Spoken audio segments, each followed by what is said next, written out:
When a deadly asteroid hits Earth, engineer Dugu Yue becomes the last human left alive, stranded in silence, surrounded by endless space. With no way home and no voice to answer him, the moon becomes his battlefield and his only companion. But when he finally gives up, a signal flashes across the darkness. Someone else might still be alive. Or worse, something else. If you want to know what really happened to him, stay with the video till the very end. Now, let's dive into the story.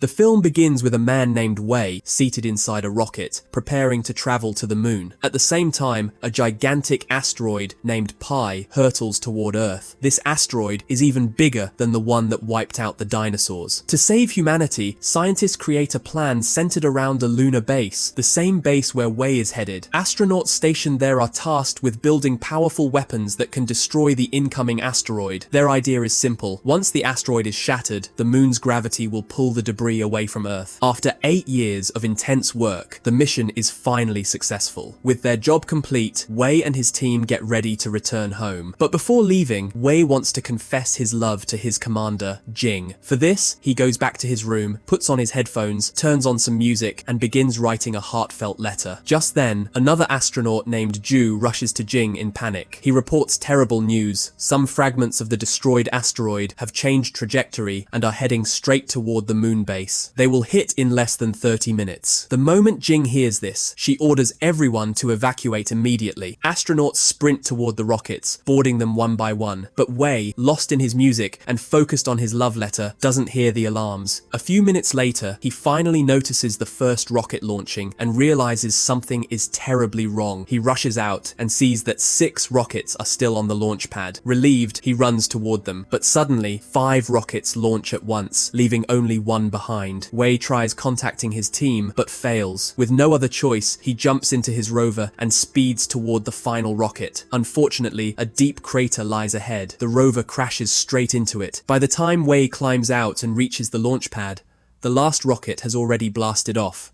At this point, asteroid debris begins raining down onto the lunar surface. Wei races toward another crater for shelter, but debris crashes into it before he gets there. The impact throws him far away, knocking him unconscious. When Wei finally wakes up, he still believes being rescued from the moon is only a matter of time. But then he witnesses something horrifying. A gigantic asteroid slams directly into Earth, obliterating the entire planet. For the next 6 months, Wei repeatedly tries to contact Earth, but nothing works. Eventually, he accepts the truth he is completely alone. Thankfully, the lunar base is stocked with enough food and water to sustain him for the rest of his life. After burying all the fallen astronauts, Wei decides to fulfill every wish he ever had. His first dream? Spend time inside Commander Jing's room. But there's one problem. He doesn't know the password. His second wish is much simpler. Go surfing on the moon's surface. At first, he keeps falling miserably, tumbling in slow motion thanks to lunar gravity. But after days of practice, he eventually succeeds. Even so, Jing's room remains locked. Wei tries countless random passwords, but nothing works. Frustrated, he finally blows the door open with explosives. Inside, he finds a photo of Commander Jing. Lonely and emotional, Wei decides to go on a date with the photo. While eating dinner, he accidentally spills sauce on Jing's picture and quickly wipes it off. Then, seizing the moment, he gently kisses the photo. But what he doesn't know is this: the entire team back on Earth is still watching him through the base cameras. Because the communication link is damaged, they can't talk to him, but they see everything he does. The moment they witness Wei kissing the photo, everyone awkwardly looks away. And Commander Jing? She is absolutely shocked. Even though they're worried about Wei's mental state, Jing decides to cancel the rescue mission. He seems physically fine. But Chairman Kang stops her. He explains that the government has decided to broadcast Wei's new life on the moon for the next 30 days. Why? Because after the asteroid impact, 30% of Earth is underwater and billions are struggling. The government believes showing Wei, a lone survivor, living happily on the moon will give the world hope. Astronaut Ju strongly disagrees. He warns them that Wei may break down psychologically and possibly harm himself. If that happens, live on camera, the emotional damage to the public will be catastrophic. But Jing says they can control the broadcast. They will dub Wei's voice, shaping his reactions however they they want, so the audience hears only positive, encouraging messages. To begin the broadcast, Jing announces a heroic, but completely fake, story. Wei supposedly gave up his seat on the rocket to save another crew member. Meanwhile, after 196 days, Wei goes to the warehouse to pick up his medicine. At the headquarters, the voice actor chosen to dub Wei Flutist gets ready to mimic Wei's speech live. Inside the warehouse, Wei spots a strange shadow. He thinks it's a woman. "Hello, are you new here?" Wei asks nervously. But when he approaches, he realizes the truth. It's a giant, muscular kangaroo, alive, breathing, staring straight at him. At the exact same moment, the live broadcast begins, and the camera zooms right into the kangaroo's face. Because Flutist has no idea what's happening, he instinctively starts dubbing the kangaroo, matching its lip movements. Jing shouts for him to stop, but it's too late. Millions of viewers have already seen it. As a result, Jing is summoned by Chairman Kang to explain this disastrous mistake. At Mission Control, everyone announces that they've spotted Kong, the kangaroo, on the lunar base. Meanwhile, they also discover that Flutist isn't even a professional voice actor. He's just an online content creator who dubs random clips for social media. After this embarrassing mistake, Jing decides no more dubbing Wei's voice. Instead, they'll narrate everything like a documentary-style story to avoid further disasters. Wei wants Kong to come closer, so he disguises himself as a female kangaroo. But when Kong realizes the truth, he gets furious and slams Wei repeatedly. Back on Earth, Flutist, who is narrating the live story, starts laughing uncontrollably. Jing is left mortified and takes the blame for everything. Just then, Mission Control receives a new report. A live combat match is happening between Wei and the kangaroo. The whole world watches with full attention. Kong easily overpowers Wei and knocks him unconscious. Seeing this, Jing desperately tries to communicate with him. When he opens his eyes, he notices a small line of text on the communication monitor. The voice link has reconnected, though the audio is still broken. Wei can't hear anyone, but he can see that someone on Earth is still alive. He breaks down, crying happy tears. After reconciling emotionally with the Mission Control team through silent text, Wei and Kong ride the rover toward a crashed Apollo 18 spacecraft. Their plan is to fix it and use it to return to the main lunar station. Wei begins searching for the lunar dog, a robotic assistant that could help. He pours all his energy into repairing the ancient spacecraft. Watching from Earth, everyone is stunned at his skill, and Jing soon discovers why. Wei wasn't just a maintenance worker. He was originally a flight dynamics engineer. 282 days pass. One day, Wei realizes that a device stored in a distant research center could be used like a prototype engine. It's extremely dangerous, but Kong refuses to leave his side. Astronaut Shu warns Jing, Wei's rover is solar powered. 1 lunar day equals 14 Earth days. The research center is 2,000 kilometers away. If sunset comes before they return, the rover will shut down. The freezing cold will kill them. Still, Jing approves the mission. Wei pushes the rover to maximum speed. It becomes a race against the falling sunlight. They sleep only 4 hours each day. Wei and Kong tie ropes around their waists so that one can wake the other on time. After days of non-stop driving, they finally reach the research center. Kong immediately smashes a button repeatedly. Thankfully, it's just an engine test button. Still, Wei locks him in the back of the rover to avoid further chaos. On their way back, Kong's compartment detaches and gets lost behind them. When Wei stops to rest, he realizes Kong is missing. He is torn. If he turns back now, they might never outrun the night, and they will freeze to death. People on Earth are shocked when they see him hesitate, but after a long pause, Wei slams the accelerator and drives back for Kong at full speed. He finds him, and Kong hugs him tightly. Earth calculates that Wei doesn't have enough time left to return before nightfall, so Jing orders a search for the lunar dog robot. It can share its battery to help Wei make it back. But Wei and Kong are exhausted from driving for days without sleep. As the sun finally sets, they're left with only 5 hours of backup battery. Suddenly, the lunar dog activates on its own, but Wei's rover is in power-saving mode, making it invisible to the robot. 55 kilometers away from the base, the rover battery dies. The cabin fills with icy air. Frost begins covering everything. Wei and Kong have no choice. They open the hatch and step out into the deadly lunar cold. On Earth, Shu takes manual control of the lunar dog and sends it toward Wei. But midway, its battery dies and the robot falls straight straight into a massive crater. Everyone watching from Earth sinks in disappointment. Meanwhile, on the moon, Kong notices a star reflected in a piece of glass and starts chasing it around. Watching this, Wei gets an idea. He ties a rope around Kong's waist, and using his surfing skills, he lets Kong pull him forward at high speed. Together, they race across the lunar surface. Suddenly, a giant crater appears ahead. To cross it, Wei cleverly uses a nitrogen booster to vault over the gap. Earth's viewers explode with joy. For the first time in months, humanity feels hope again. After witnessing his bravery, the world honors Wei with multiple awards, and the chairman himself travels to present them. Jing tells him that full communication with the moon will be restored within 3 months. Slowly, life begins returning to normal, but no one realizes that a massive fragment of the Pi asteroid is still silently approaching Earth. Wei and Kong are playing when Kong touches a loose wire. Suddenly, the monitor lights up with faint signals, the same strange flashes Wei had seen before. This time, Wei assumes the worst. Maybe no one survived on Earth, and those earlier signals were just glitches. Feeling hopeless, he walks outside to end everything. Back on Earth, Jing launches a global broadcast, explaining how lonely and broken Wei feels. She pleads with the entire world